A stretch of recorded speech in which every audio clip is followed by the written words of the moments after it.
So tell me about your childhood.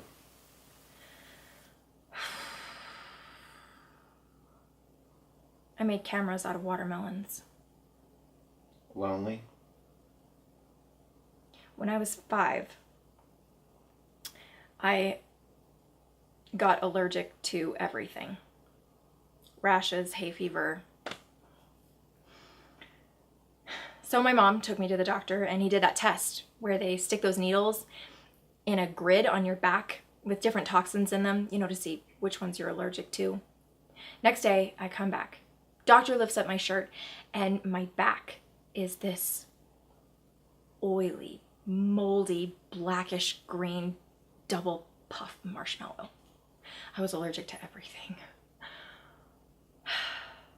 So they covered the house in plastic and a special ventilation system, and I spent the rest of my childhood and adolescence indoors.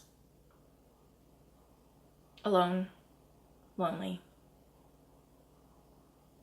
I was gonna leave, but then my mom got sick, so I stayed. She stayed sick a long time. So do you... Feel cheated? The trick to not feeling cheated is to learn how to cheat.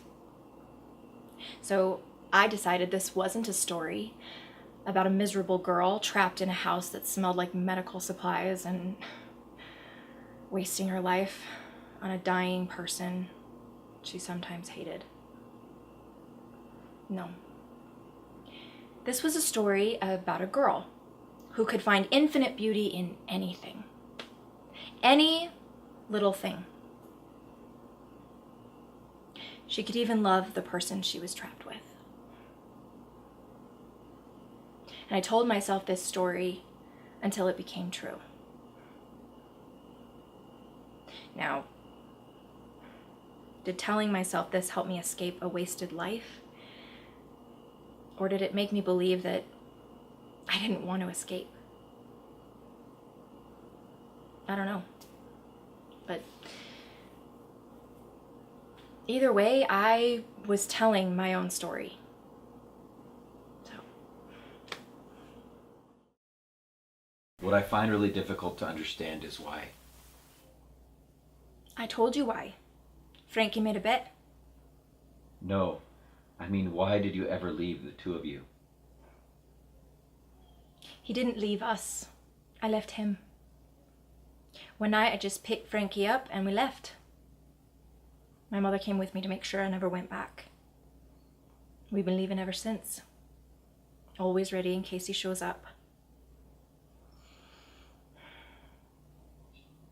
Frankie wasn't born deaf. It was a gift from his dad. Frankie's a very lucky boy. How'd you figure that one out? I'm his mother and I lie to him every single day. No, you protect him every single day. Do I? Every time I sit down to write one of those letters, I tell myself it'll be the last one. I figured he'd lose interest and just stop. But see, if it's been a couple weeks since he's written, I'm the one egging him on, telling him to hurry up and write. It's the only way I get to hear his voice.